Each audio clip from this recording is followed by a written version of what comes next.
Hi, and welcome back to Boss Wife. Here is where you'll get your motivation for the week. Here is where you'll get the tools and tips to learn how to laugh, play, and live hard, unapologetically. Here is where you'll learn how to erase the lines of the box because you realize you cannot be contained. Here is where you'll learn how to show up for yourself. Here is where the most powerful transition will begin in your life. Welcome to Boss Wife.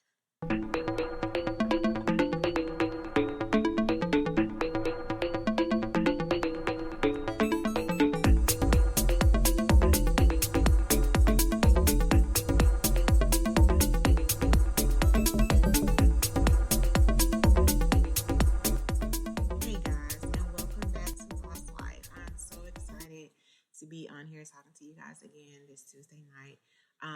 Originally, this segment was to start off another segment for May.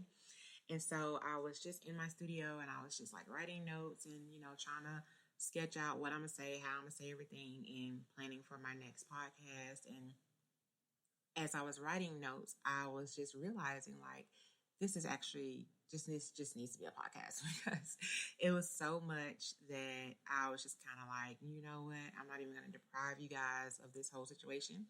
So I decided to just go ahead and create my thoughts as a podcast. So you know the drill. Make sure the babies are in the bed. Make sure everybody's at peace. Make sure your house is at peace. Make sure you are at peace. Just go ahead and relax and just kind of tune in and listen to what I'm saying on tonight. If you're studying, if you're cleaning, if you're preparing for your day tomorrow, awesome.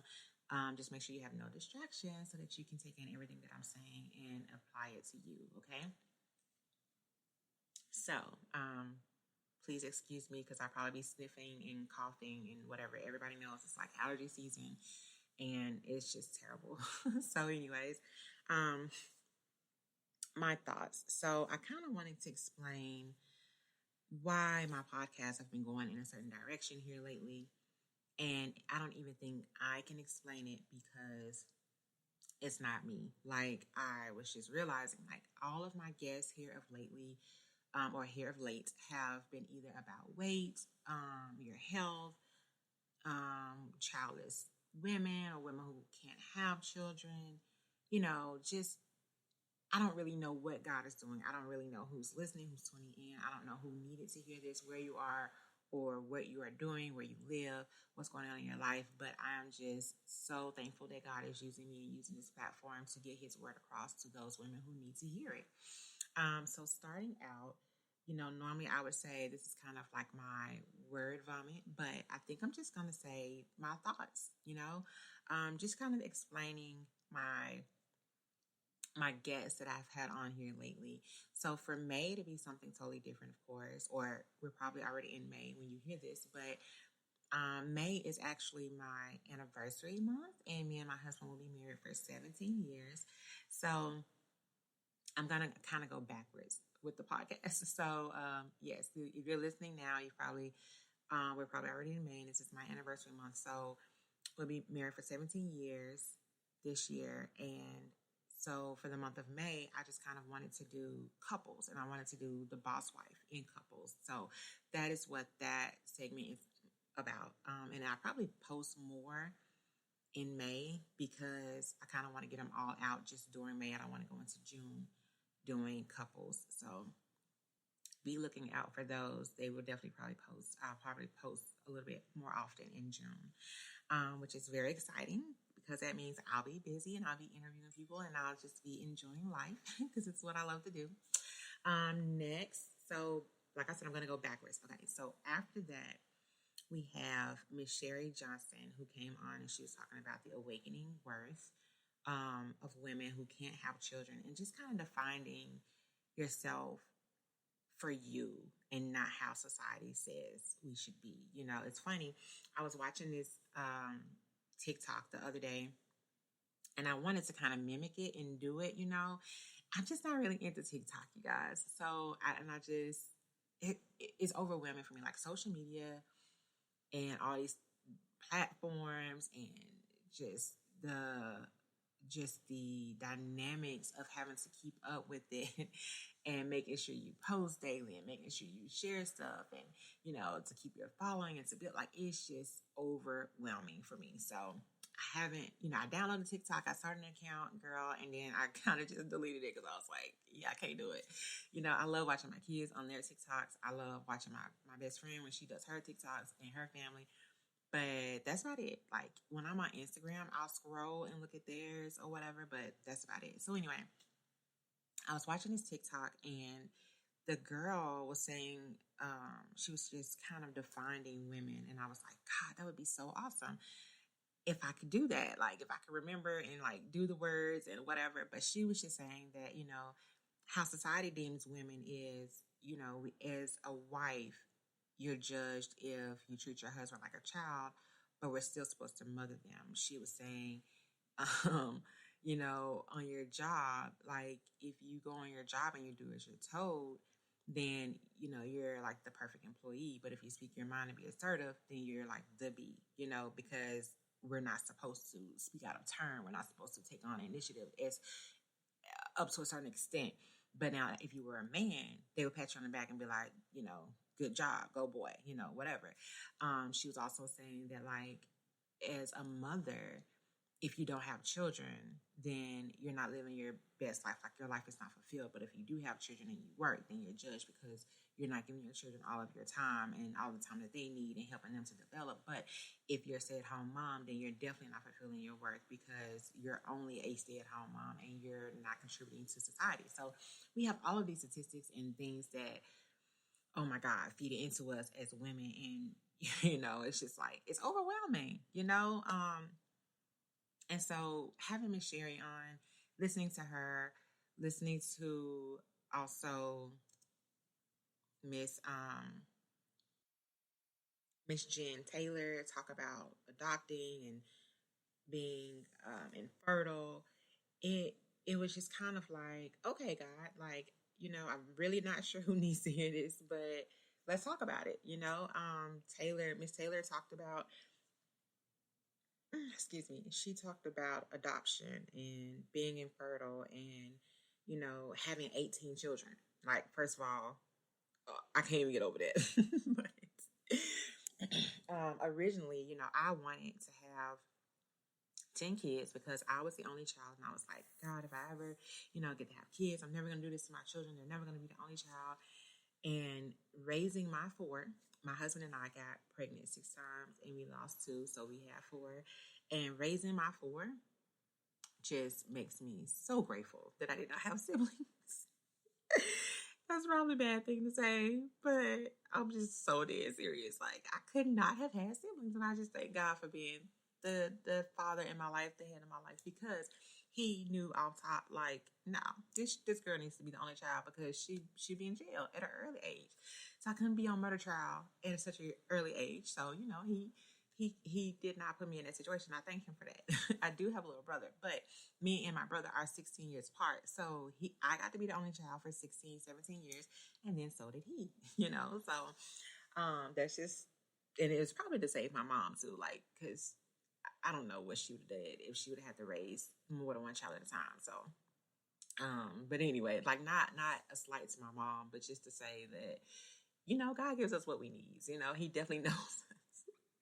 And we probably would have drove my mama bonkers. Like, somebody wouldn't have made it out the house. I can definitely tell you that. Like, one of us, somebody would have been buried, somebody would have been in jail, somebody would have been on hospice or respite or whatever, like just paralyzed. It's just not that type of family. Like, it's just, no. So anyway, back to what I was saying. But just talking to Jennifer Taylor and talking to Sherry just made me realize that there are so many things against us that we don't have enough things for us. And so I'm grateful that my podcast is a sounding board and kind of a battleground, I guess I would say, for women, because we face a lot of things in life we go through a lot, we listen to a lot, even if you're an entrepreneur and your husband isn't, you used to have things facing. Oh, that was another thing that the girl said. She was saying that, we have to be careful not to make too much money than our husband, because then society tells us that we're the ones that's wearing the pants and they're not, like, it's just a lot. Like, and I was like, oh my gosh. And you know what? I think the more that I talk about that, I think I'm actually going to try to do that. Like, I think I'm going to try to do the TikTok. So y'all watch out for that. But it was powerful. Like, and I was just scrolling, and I say, don't be on the scroll, be on the scroll. But like, it was very powerful. So I'm glad I came across that. But it's true. Like, we have so many things against us, and it's just crazy. So I'm glad that you guys have my podcast and I have my podcast to get on here and talk about these things and to just be real with ourselves, because at the end of the day, we are the only ones living our life.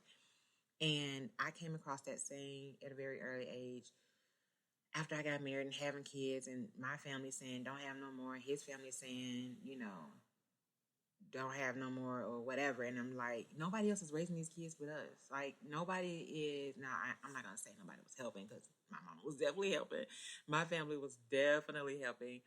My aunt talks she makes jokes all the time, which is, how they say the truth is in the joke. Her truth is definitely in her joke. But like, she jokes all the time, like, I'm having one baby, she's come up there to see the baby. She's like, then you having another baby, and I'm carrying a car seat up there to see the next baby. Because it's just me and my auntie here in Chattanooga. So she's all my family that I had here. And so she was like, then you having another baby, and I'm carrying 2 car seats and one wall. It was just, it's hilarious that she says that. But, and it was literally true, because she did. Like, every time I was in the hospital having babies, she was the one keeping the baby that I just had, and like you guys know, like, my kids are stair steps. And so I had 4 babies within 3 years, and it was tough on everybody. But just to be able to have children is a blessing. I have lost 2 kids. I had 2 miscarriages. It was not fun. It was definitely something that you have to learn how to get over. It's something that you have to process physically and mentally and spiritually.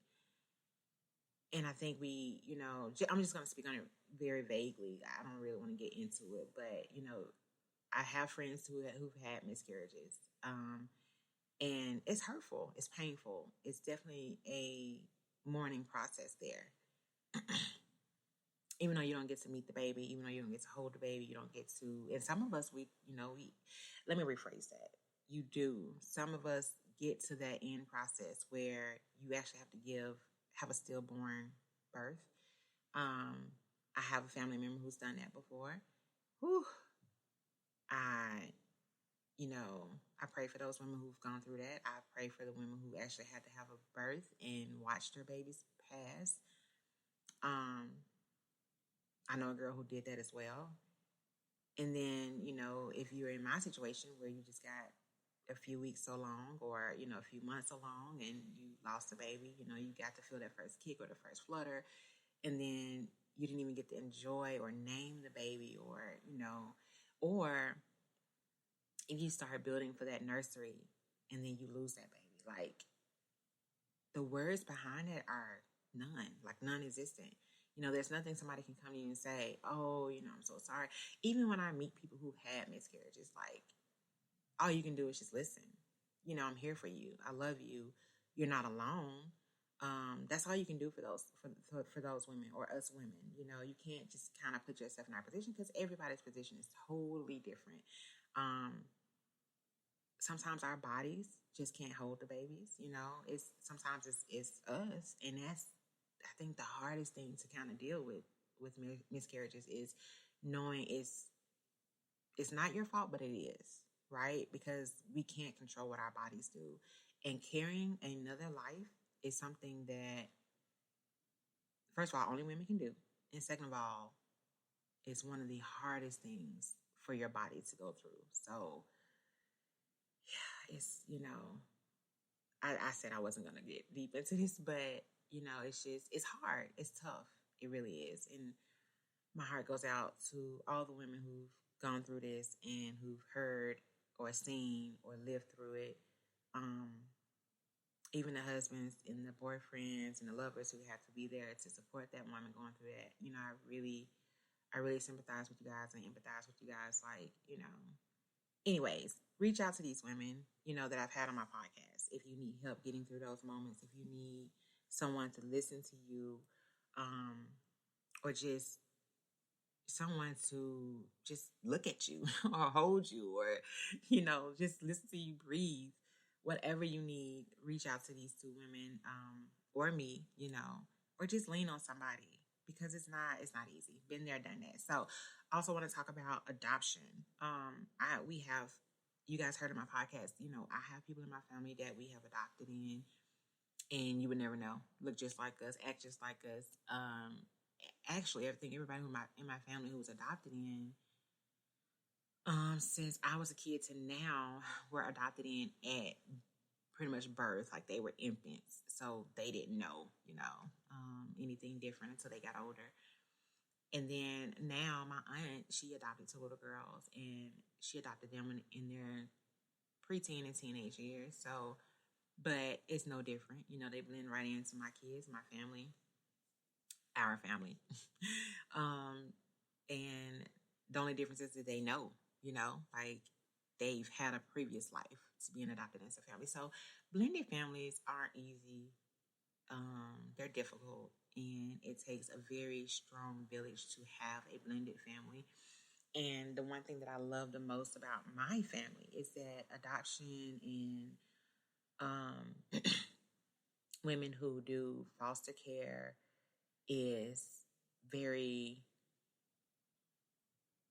are very unique. Women who do foster care and adoption are very unique women. Families are very unique who do that. I think it takes a lot to do that. I think it takes a different kind of woman to do that. And my hat goes off to those women. Jennifer had 14 adopted children, and you guys heard me talking to her. It was powerful. Like, it's just amazing. We don't breed these type of women anymore.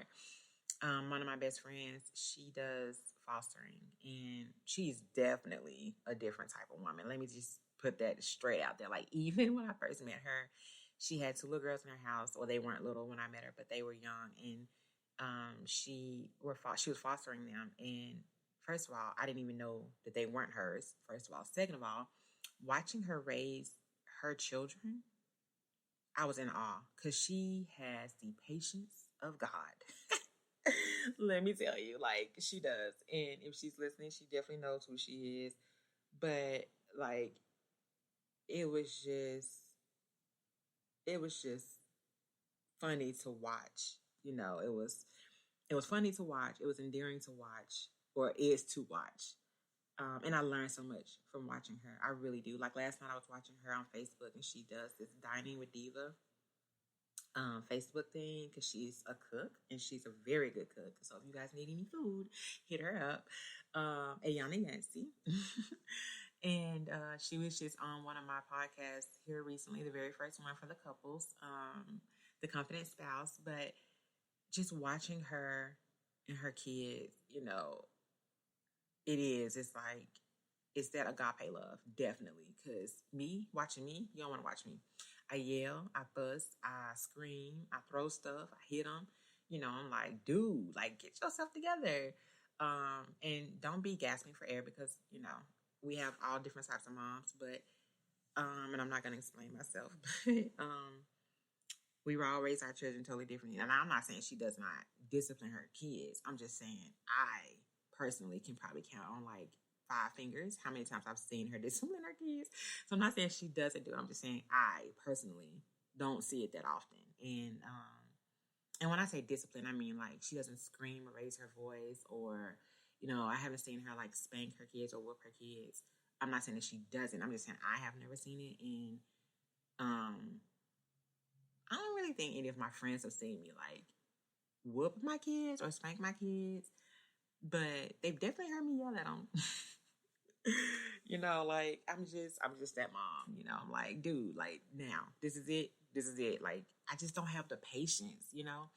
But anyways, and I actually wanted to foster kids, so it's probably a good thing that I don't foster kids. I need to get myself together first, but I did. I wanted to foster kids, but that's what makes her so special. That's what makes her so unique. And I'm pretty sure Jennifer as well, because like I said, it definitely takes a special type of person to raise somebody else's kids as your own. And my auntie, watching her, because growing up, I didn't see, other than my uncle, well, okay, I can't even say that because I did. So never mind. I was gonna say, growing up, I didn't really see other women raising other people's kids, but I did because we have adopted kids in my family. But for me, adoption and fostering, they're kind of different, because even though you're fostering children, like you do want to raise them as your own, but then you also, I guess, don't really want to get too involved or too attached. I don't know. I guess I really can't speak on it because I'm just looking in. So maybe I'll have Ayana back on here to kind of talk about that as well, or some other guests, to venture out a little bit more. But sorry, popping my knuckles. But like I was saying, fostering and adoption to me is different. Adoption, they're yours. Like you can put in them what was put in you. I feel like adoption is just your flesh and blood. Like after this point, like after the court hearing and all that stuff is settled, like, okay, you mine, you belong to me. This is what life is gonna be. Fostering, you still have to have that I'm here for you. I'm your sounding board. I'm here for you to have another stepping block in your life. There's a lot of different knobs when it comes to fostering, because even if you're not going to adopt that child, like you still have to prepare them for what's coming next. You still have to prepare them for life. You're still raising them. So, even though you're not going to physically keep them, maybe or maybe not, there's a lot of things that goes into that. But anyway, moving on. So, being infertile and being not able to have children, barren, I can't speak on that. Miss Sherry Johnson did an amazing job in explaining that. But just for those women who are listening and who heard that podcast, I sympathize with you. I empathize with you. I can't really say I've been there because I was definitely fertile, overly fertile. But to be infertile and to just, have that struggle of wanting to have a baby, I couldn't imagine. And you guys, make sure you reach out to my guests. Like I said, like reach out to them if you need someone to talk to, if you need someone to be there for you. My main point in saying all of this is forget society. I'm not gonna curse, but forget society. Don't let them tell you who you should be, how you should be. This is your life. Live your life for you. Don't get caught up in the hype. We have a lot of options. There are a lot of kids who need us. There are different ways you can be a mother. You can be a mother at church. You can be a mother on your job. You can be a mother in the streets, in the grocery store. I was at the skating ring and there was this little boy there. And I could tell, okay, so I didn't know if it was his mom or not, but I figured it was his mom and his two sisters. And they were really trying to get him out on the floor to skate. And we were there for my son's birthday party. And so I was watching him. And he would get to the end of the floor and he would not step out. He would get up again, get to the end of the floor, would not step out. He kept coming back because he was sitting at our table. He kept coming back and sitting down. And then finally he just put his earbuds in. His mom tried to get him up, and and then she kind of got frustrated and snapped. So I was like, let me talk to him. So I reached over and I was like, hey, and I was like, take your earbuds out. And I was like, first of all, music is blasting, so I don't know what you listening to. But, I just kind of talked to him. I was like, are you afraid to go out and skate? And he was like, yes, ma'am. And I was like, why? And he was like, I don't want to fall. And I was like, dude, like, I'm literally sitting here only watching the kids that's falling. Like, I'm not even looking at the kids who can skate. So, and I just told him, I was like, listen, everybody out there is falling. I said, even the best skaters are out there falling. That's what life is. Like, if you never attempt it, you'll never know the feeling, And so he eventually got out there and skated. I actually got up and helped him walk on the carpet, because I told him, I was like, if you start on the carpet, then it'll be a lot easier and you kind of get the feel of the skates and how they roll or whatever. And then eventually I got him onto the floor and I helped him and his mom while he was on the floor. And now this was not like a little bitty kid. This was like, he was a pretty good sized kid. He was a teenager, definitely, maybe 12 or 13, and a little bit shorter than me, but probably weighed as much as I do. But it was just something in me that, was like, listen, like, no, that it was just the mom in me, I'll say, that I was like, nah, we're not gonna sit here and do this. Like, your mama trying to help you, your sisters are trying to help you, and we can't. I just didn't want him to get stifled by life. Like, this is something simple. Like, if you can't address this, then your life is going to be a lot harder, So that was just something. It was a mom in me that I was just kind of like, nope, I'm not going to let him sit here and do this himself. So anyway, talking to, I helped him do that. I helped his mom do that. And my husband was like, you don't even know these people. Why are you touching on that boy? I was like, just helping them, whatever. And, so eventually we were there for a long time. So eventually his mom came back over to me, and come to find out, it was not his mother. It was his aunt, and she had actually just taken him in. His mom was going through a very rough time, so she said he had came to live with her, and he was going to be with her, I think, for the rest of his life. So she said he was going through a lot. He was pretty much having an extremely, extremely rough time, not to put their business out there. And so she was like, this is what he does. He shuts down, and that's it. And I was like, really? And she was like, yeah. She was like, so just, she didn't say pray for me.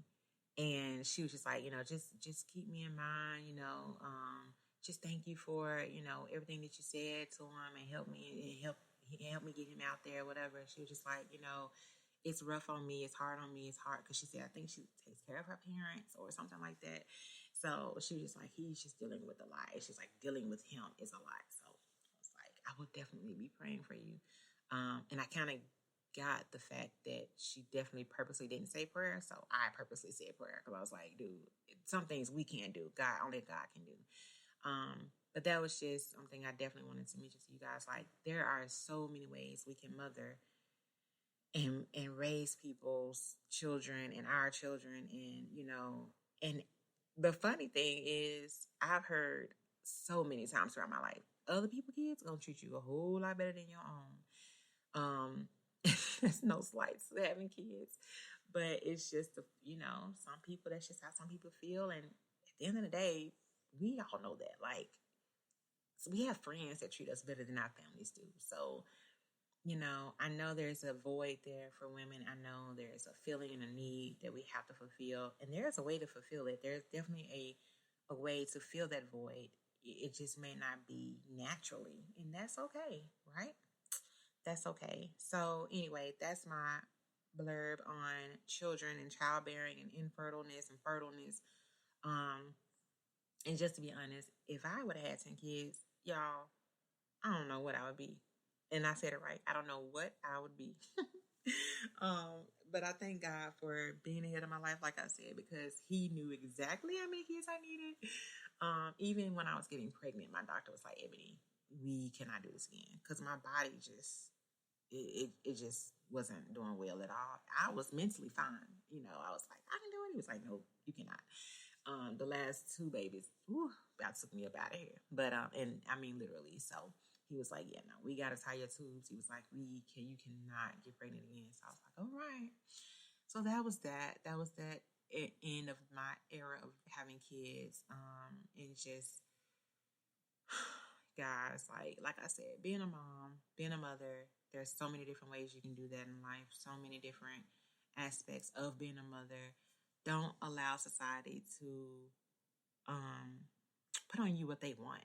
And just to say, like, I have been a house mom. I've been a housewife, a stay-at-home mom, and I lost myself, lost my whole identity.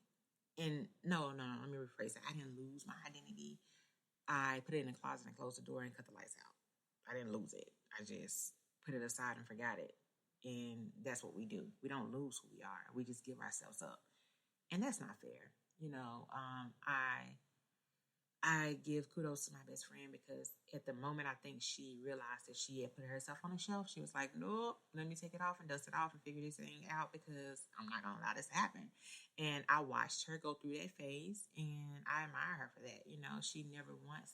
And the funny thing is, she said to me personally, I don't know if she ever voiced it out loud or to other people, but she felt like, you know, she didn't know who her identity was. And then now listen to her. She's like, I was living my purpose all along. I just had to redefine it. And she was, because she was fostering kids. She was a mom. Like listen, when I go up to her house, I know what days, like, even though she was an at-home mom, I knew what days were her work days, what days were her off days, what days she did laundry, what days she did the floors, what days she did this. Like, she was so strategic about this thing. Me, whatever happened that day, is what day it was. Because, I mean, I was out with 4 babies, literally. And I was like, dude, like, listen. Now, one thing I did do, I love doing, even when I'm off work now, I do it. I make sure we got like 3 or 4 meals on the table a day. My grandmother made sure we had breakfast, lunch, and dinner. She made sure I had a snack. And that is definitely in my fingertips all the way through my toes. Like, that is definitely in my blood. Like, I love making sure my family has food on the table. I think that is so endearing. I'm not saying that is our place at all. Trust me, I'm not saying that. I'm just saying I think that is just one thing that I love, love, love, and that I admire in other women. So, you know, that was one thing that I definitely did. I made sure my husband came home to dinner, lunch, whatever, and made sure he had breakfast. Other than that, listen, don't look at me for my hair to be done or me to have on clothes. If your house clean, your children take care of, that's it. Like that was the extent of what I could do. So now, as far as what days what was done on, no sir, don't look for that. But my best friend, she had it down to a science, or has it down to a science. And so, you know, we all have different callings on our lives as women. But I've done it. I was there. And now I'm a working mom and it's hard. You know, I feel like if I could have stayed at home, no, I'm not gonna say that I wouldn't, but and I could have. My husband definitely wanted me to stay at home, and even if you ask him now, he definitely does not like for me to work. He wants me to do what I want to do, but like having a 9 to 5, it don't go for him. He doesn't care for it. He allows it, you know, or not allow it, but he condones whatever I want to do. I would like that, but you know, if he had his way, I would definitely still be at home, taking care of him and the kids, and you know, doing whatever there is to do. But I enjoyed my time being at home. I enjoyed raising my babies. I made sure that I stayed home until they all got into school, and then I went back to school and finished redefining who I was, so that I could have a purpose, or so that I could fulfill my purpose. And so I think that is definitely very important. So, but if you want to stay at home and you make this thing work like my bestie did, go for it. Every woman is different, and that's what this whole podcast is about. You being you, because if you don't do you, you won't be done. And it is what it is. Like, you can't let people tell you what to do, who to be, because at the end of the day, they gonna do them. Like, first of all, they not gonna switch places with you. So when somebody be like, oh girl, let me tell you what I would do, you can keep it. You ain't gotta tell me, don't even worry about it. I can tone people out so quick, they don't even know. Like, what? That's what's up. Oh, okay. You know, if you hear those things, just keep going. I'm just being honest. Like, being in the medical field, I know how to definitely listen and not listen. Because we get a lot of patients in who don't have family, don't have people to talk to. And I'm not saying I ignore them or don't, you know, feel like what they're saying is important, but I do know how to just be like, what? No, they did, you know? Okay, like, seriously. And don't, girl, listen, we all know that our men do it. Because when we're talking to them about our day and what the girl on our job said or what they did or how they acted, they don't care. They just listening just to be listening. You know, you guys definitely got to look up that Kevin Hart. Shout out to Kevin Hart. You got to look up that Kevin Hart clip on YouTube about his woman come home and telling him about her day. It's hilarious. Y'all know I love Kevin Hart. But anyways, so for those 2 topics, those 2 women who came on my podcast, definitely, guys, check them out. Listen to them if you are in those situations, struggling with identifying who you are as a mom, as a mother, or whatever, wanting to be a mom, whatever. Check them out. Call me, listen to me, whatever. But just know you're not alone. We've all gone through it. We've all been there, done that. And all women have a common ground. Trust me. You are in the midst of great queens. Okay. So the other few topics that I have had on my podcast here of late have been about eating disorders, healthy eating, the right amount of eating, health and wealth, like the difference between those. Just this whole eating thing, the whole food thing, the whole relationship with food. My Kim, who was on my show recently, she said that hold on, guys, I'm trying to get my thoughts together. So, okay, so I'm just going to say what she said and try to put it together. So what she said was, we came in this world eating, right? We came in this world nursing. That was the first thing we did. Other than taking a breath, crying, next thing we did was ate. Now, as far as food goes, she also said something, and I actually did a blog about this, mentally or mental dieting. That stuck with me like white on rice.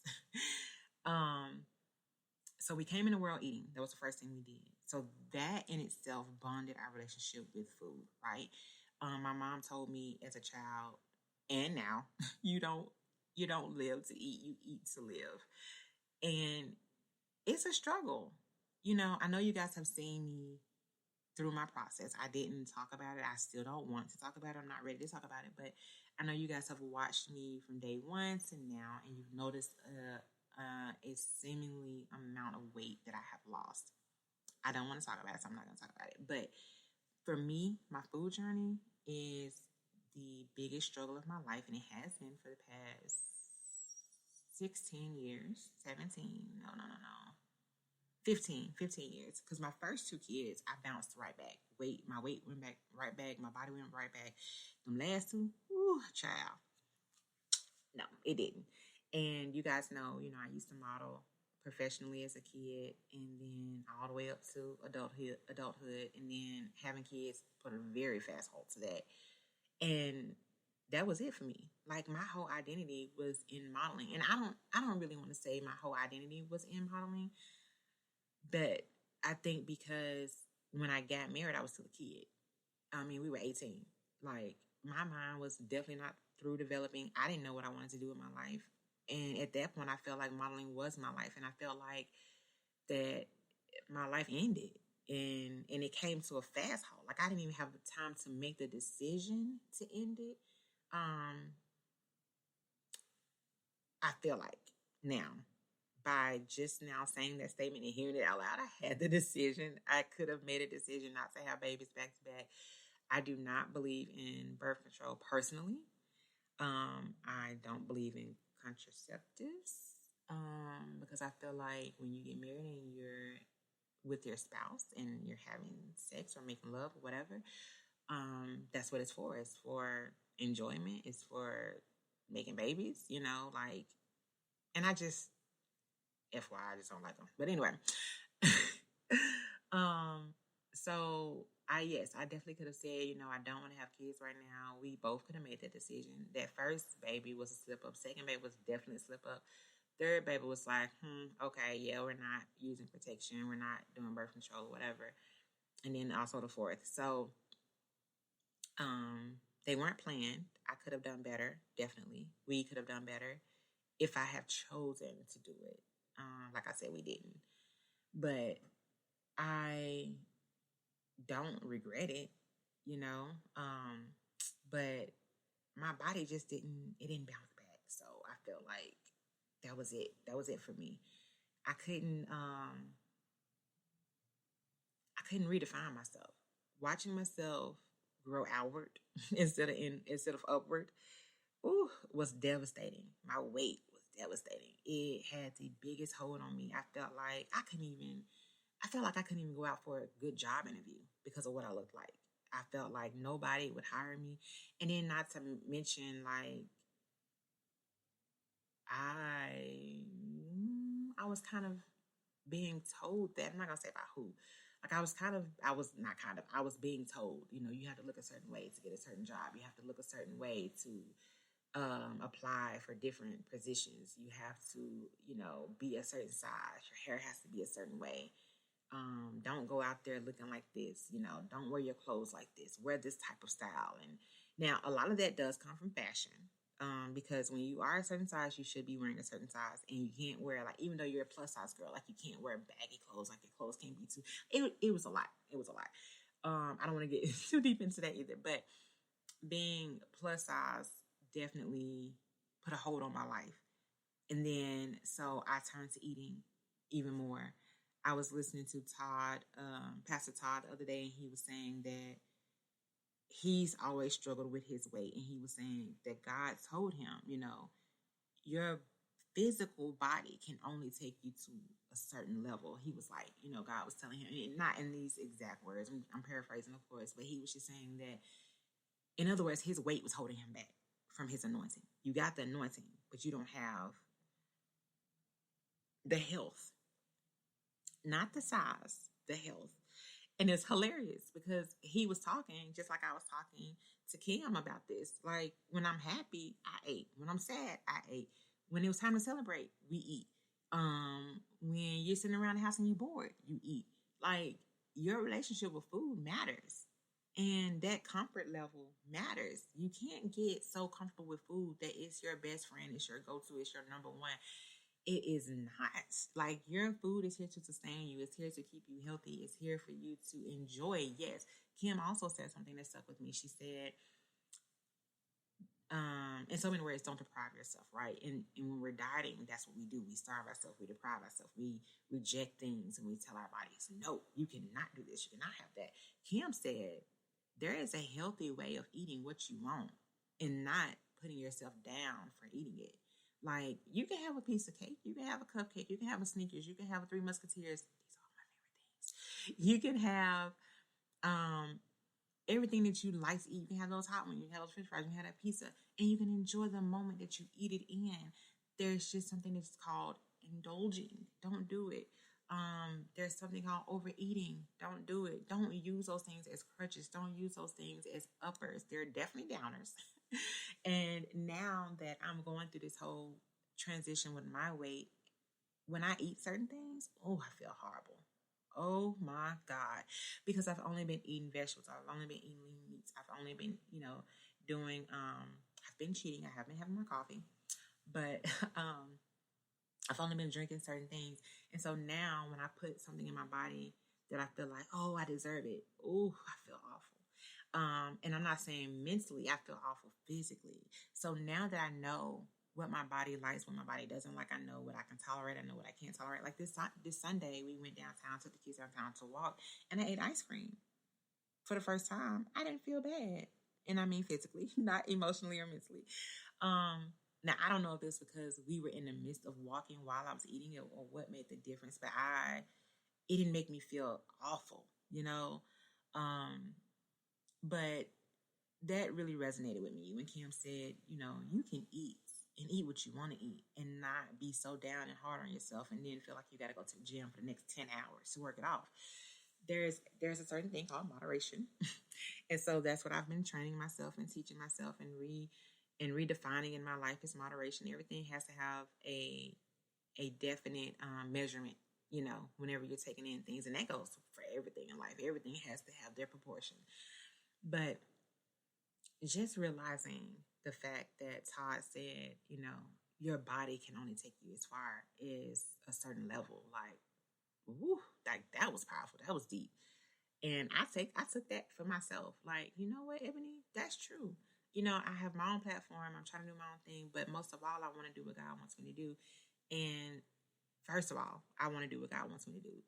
And I never realized that in this walk, in this life, the things that I'm trying to do for God, it's not about my appearance, but it's about my health. It's about the sustaining of this earth. Like, yeah, when our time's up, it's up.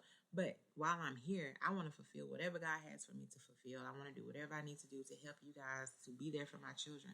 And so that was my number one in this whole journey. This time was my children. Like, I want to be able to get out there and run and play and laugh and see their kids get here. And I don't want to be on pills, y'all. Like, first of all, I was on blood pressure medicine, um, different kinds of sleep medicines because I have insomnia. I think that's it. I wasn't on a lot of medications, but I was on two different blood pressure medications. I was my sleep medicine was helping me to go to sleep, but I was tired of it. You know, like the hangover you get from it. Now I still do have insomnia, but it has gotten so much better. Like now I can fall asleep. Now I may not stay asleep, but I can definitely fall asleep.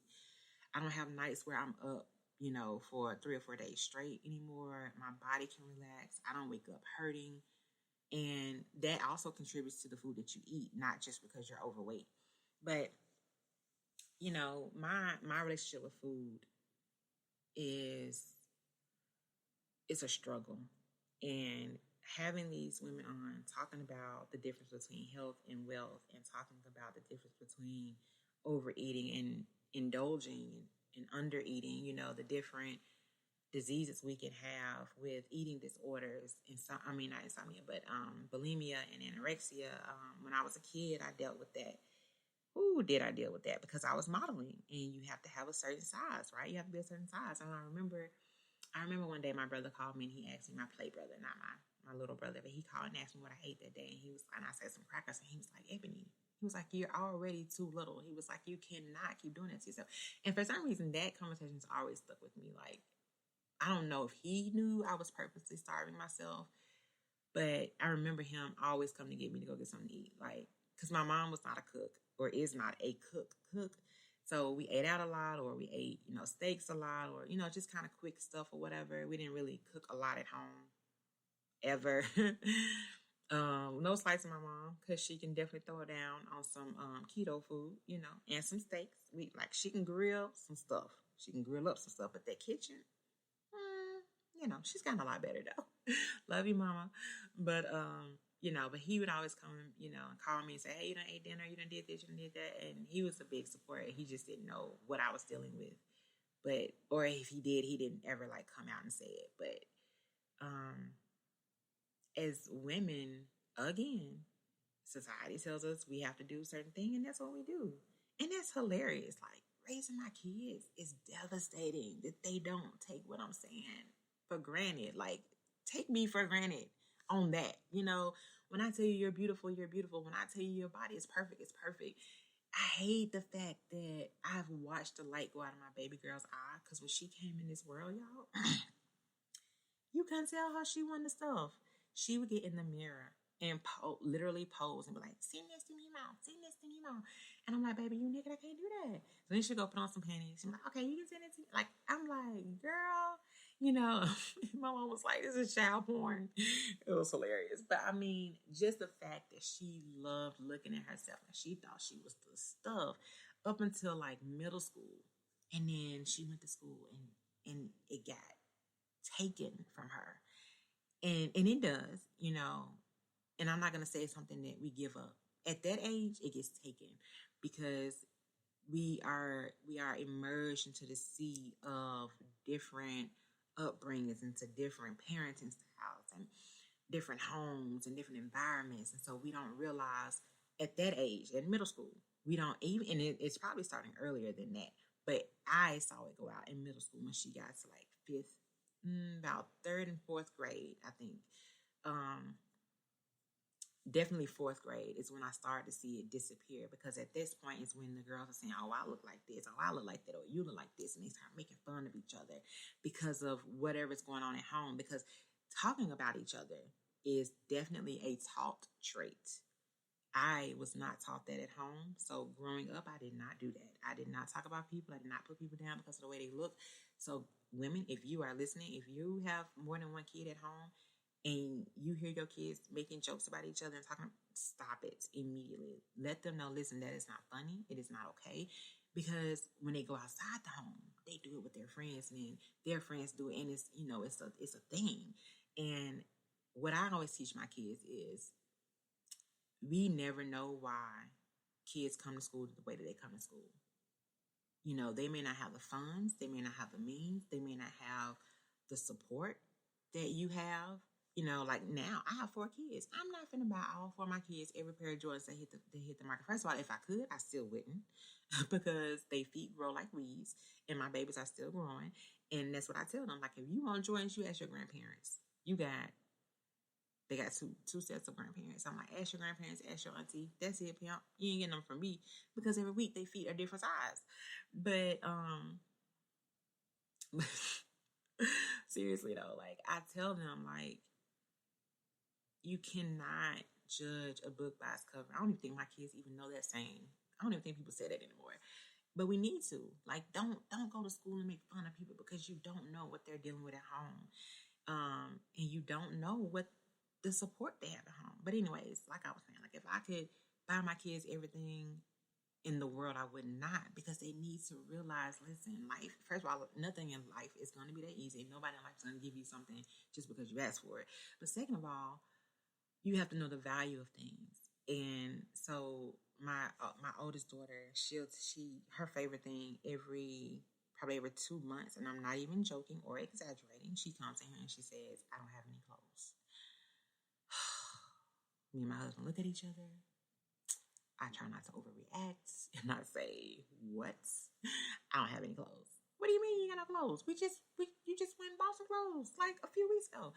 Or I just can't wear the same thing. Gabby, you don't get out of my face. Like, seriously. Like, and I'm not joking, y'all. I'm not exaggerating. If y'all can see me right now, like, seriously. Like, she says this all the time because she just don't want to wear the same clothes over and over. Anyways, but I don't know where I get these little poor rich kids. I'm telling you, because we are not rich. I mean, my husband probably don't want me saying we poor. We're not poor, but I'm not rich. Like, I'm not gonna go buy you a new outfit every day. Lord help me. But anyways, watching the light go out of my daughter's eye was devastating. And to see her lose herself because of her environment at school, it's heartbreaking. And so now when we tell our girls, and women, I'm pretty sure you are, because you guys are awesome queens. But now when I tell them, listen, you're beautiful, you're gorgeous, you don't have to allow society to tell you what to look like, how to look, how to wear your hair, what style of clothes you should wear. And I definitely get on my girls about trends and fads. First of all, because we're in fashion. That stuff does not last, and it's going to come right back around. Sure, you can buy something that's in style, no problem. But what we're not going to do is invest our whole wardrobe into a style, quote unquote, or into a fad, because it's not going to last, first of all. Second of all, I always pride myself on being unique and different and an individual. You don't want to go to school looking like everybody else in the school. You don't want to wear your hair the same way. You don't want to buy the same shoes. And that's another reason why I'm not big on designer stuff, because if my whole class got a pair of Jordan, dude, I'm not gonna walk in there with no Jordans. No, like, let me know when tacky day is, because that's the day I'm gonna come the hardest. I'm just letting you know this is what I did in high school. No joke. Like, during homecoming week, whatever day it was, I did the total opposite, because I know everybody else gonna be looking the exact same, and guess what? You finna see me in my thighest. I'm telling you, like, right now, I'm finna be the hardest thing walking through these doors. So, and that's exactly what I did for my whole high school career. Not joking. I just like being different. I like my uniqueness. I like being, standing out. I don't want to be blending in with the crowd. So I teach my girls that. I teach my boys that as well. So, and I'm talking a lot about the girls, but the guys need it as well. Definitely don't allow society to tell them what to look like. Now, I know I was talking about food, so let me get back to that. My husband says when he listens to my podcast, I'm all over the place. I do remind him that I have ADHD and ADD, but hopefully you guys can follow along. I hope I'm not jumping too much around. I really try not to. But anyways, back to eating disorders. I tell my girls, my oldest daughter, She never struggled with her identity as far as like how gorgeous she is, but she struggles with her weight. Baby girl is the opposite. Like she lost, she allowed it to be taken from her on how beautiful she is. So she indulges in food. My oldest baby, she does not. She starves herself, and we didn't even notice it. My other children noticed it, and they brought it to light, and they were like, "This is, she doesn't eat. She starves herself. She needs to be eating." Blah blah blah. And I was like, "What?" So then when I started paying attention, she does, and I'm like, "Ma'am, no, ma'am." And so then this year she started getting these fainting dizzy spells. And so she got benched from basketball for like 2 weeks until we figured out what was going on. And I was like, girl, listen, first of all, you got me up here in these doctor's offices and I can be at work. And come to find out, she was having heart palpitations, she was having dizzy spells, passing out at basketball practice, just getting stressed out. So we didn't know if it was her heart. We didn't know what it was. Finally, her doctor said, "Are you eating in school?" "Oh, no." "Well, why not?" "Well, the food, she doesn't like the food that they have or whatever." So then I realized, well, she don't eat breakfast either, because unless I stop and get breakfast, we hit the door as soon as we pretty much wake up, first of all. Second of all, I don't make breakfast, and I know she doesn't go to school and eat breakfast. So then when we come home for dinner, she barely eats dinner. She'll pick and choose. And so I'm definitely that mom where I'm like, whatever I cook, you're eating. You're not going to make something different. And you're going to eat the whole meal. You don't have to eat the entirety, but you're going to eat the whole meal. And so I realized that she's struggling with her weight.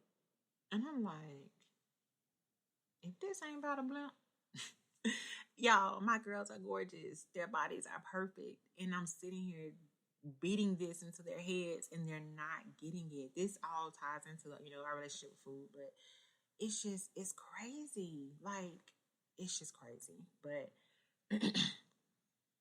eating disorders are real.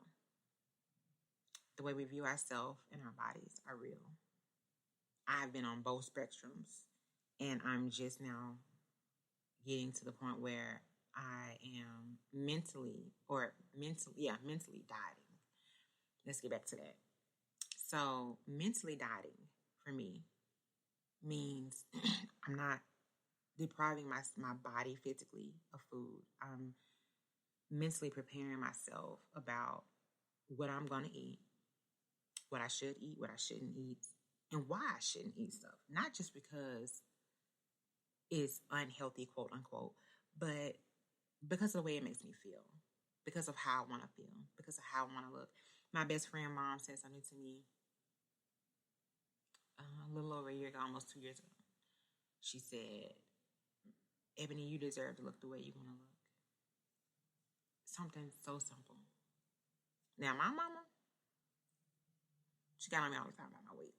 I'm not even going to lie. My whole family did, actually, the whole time. And none of them have ever had 4 children. None of them have ever raised 4 children. And my hardest thing is, and I'm just going to be totally transparent with you guys, my hardest thing in my home is cooking what they want to eat and not being able to eat it, or telling myself I shouldn't eat it. Making sure that they're eating, because when we're in sports season, all we're doing is hopping from place to place. We're not at home. So that means I'm eating out a lot, or we're buying fast food a lot. And I'm buying snacks a lot. We're eating at concession stands a lot. We're eating at gas stations a lot. That was my hardest struggle. Not being able to be prepared is a struggle. The thing about being prepared is I wasn't preparing food, even though I knew we had games. Even though I knew we had wrestling matches, I knew we got volleyball games, basketball games. I wasn't preparing food. I wasn't preparing snacks. I wasn't buying groceries in preparations of these things. Like we're literally buying groceries to make sure I got lunch and dinner, or that we got weekend breakfast and dinner. Because we're not here during the week, and we don't get up early enough to make breakfast in the mornings before school. So, I was pretty much limiting myself and then limiting my kids. And so anyways, I'm saying all that to say, that was my struggle. Now it's not, because now I am realizing loving myself more than what I want to eat is more important. So, just to put that out there, like, loving you is mentally dieting. Loving you is making sure your kids is healthy, making sure your husband is eating right. Even though we're not with our kids and our husband all throughout the day, they're gonna eat whatever they want to eat. But when it comes to whatever you prepare for them, we're not gonna get it right. We're not gonna get it perfect. Making sure they're eating is number one. I had another lady on my podcast earlier this year as well, and we were talking about that, like eating period is number one factor, right? Making sure your kids don't eat alone and making sure that they're eating period is the first thing. Second thing is making sure it has some substance. It doesn't always have to be a balance, just substance. Now, when it comes to you, what you want to feel like is your number one thing. I don't want to feel groggy. As soon as I eat starches, y'all, I be knocked out. Like, I can't function. So now I know that's not my go-to anymore. Even though it's a comfort, it's not my go-to. Oh my God. Do I love pasta? Yes. Love me some Alfredo. Love me some macaroni and cheese. Love loaded baked potatoes. Love French fries. Spaghetti. Oh my God. Yes. But is that the sacrifice I'm willing to make that my brain is not going to function at least 45 minutes after? No, I got too much to do. I need to be on here talking to you guys. I need to be studying and preparing and interviewing. I need to be playing with my kids and enjoying life. I need to be a wife. I need to be what I want to be at that moment. So mentally dieting is something that I want you guys to take into your vocabulary and definitely implement it in your life. It's not a bad thing. Dieting, I'm done with. I've done so many different diets. I've done so many different plans. The best thing that works out for me is knowing me, knowing that I love me. I work out more now. I make sure that I make time to work out because I love me. I love the way it makes me feel. I did not go work out today because my calf muscles are freaking killing me. I probably will later on though. But I'm done with dieting, and you guys should be too. Change your lifestyle. Live the way you want to live. Eat what you want to eat. Don't beat yourself up when you eat a cupcake. Don't beat yourself up when you eat pizza. Don't beat yourself up when you eat whatever. Love you. If you want to eat it, eat it. Just don't overeat. Do I eat pizza now? Sure do. I have like at least one, maybe two slices, and that's it. And then if I eat that, that's probably all I'm gonna eat for dinner. That's it. One thing that I've learned in this portion thing is after you portion for so long, you get full. So it's kind of hard to overeat, right? Do I eat sweets? I don't know if it's because of everything we're going through emotionally in the house. I'm going to say that without saying it. You women know what I mean. I've been craving sweets like crazy this week. But yeah, I eat them. I eat it in moderation though. And I look at the calories. I look at whatever's in it. Do I really want this? Do I really not want this? Do I want to sacrifice what I feel like at the moment? And I say yeah, a lot of times. Not a lot. I say yes sometimes. But the fact that I like the way I look, the fact that I like where I'm going, the fact that I want to do what God wants me to do and be where He wants me to be able to carry out what He wants me to carry out. Yes, that's what I want to do. That's my motivation. The fact that I want to be here and watch my children's children. The fact that I don't want to be on so many pills to keep myself going, and then I have to take another pill to counteract whatever that pill's doing, to counteract whatever that pill's doing. Listen, I'm not here to make, even though I'm in a medical field, I'm not here to make them rich. Don't want to do it. Now, I will take my vitamins. love that because I love the way my skin looks. I'll eat my fruit, love it because I love the way my skin looks. Love you. Love you. The relationship between you and food needs to be brought to the round table. It needs an intervention, and I am here for it. If you need me, call me. Leave a post, drop me a note, whatever you want to do. I'm on all social medias. But that is my thoughts. Those are my thoughts for today. That is my word vomit for today. Thank you guys so much. I know this one went over a little long than normal. I've been trying to keep them under an hour, and I've been doing so great. So I do apologize for this one going over an hour. But I love you, and I want you to love you too. And now that I am loving me again, I didn't want to not share it with the world. I didn't want you guys to know. I want you guys to know that you're not alone. I've been there. I've been at the point where I didn't want to look in the mirror. I've been at the point where I can get up, literally get dressed, do my makeup, do my hair, and not even see me. Been there, done that. And people are like, girl, get out of here. No, I don't know I look good. Don't, but it's my fault. Even to this day, I tell my husband, he be like, oh, baby, you look good. No, I don't. He's like, okay, you don't. What? No. Even though I may not be there mentally just yet where I feel like I'm just the best thing walking, which we all should feel that way. Yes, we should. But that's just my struggle. You know me. This is full disclosure for me. Like, I don't mind being real with you guys. Even on my best day, I feel like I could have did something better. And, that's just me. That's just a part of what I go through. That's my process. But to love me, to love you is to love me. And so I want you guys to realize that we all have a common ground.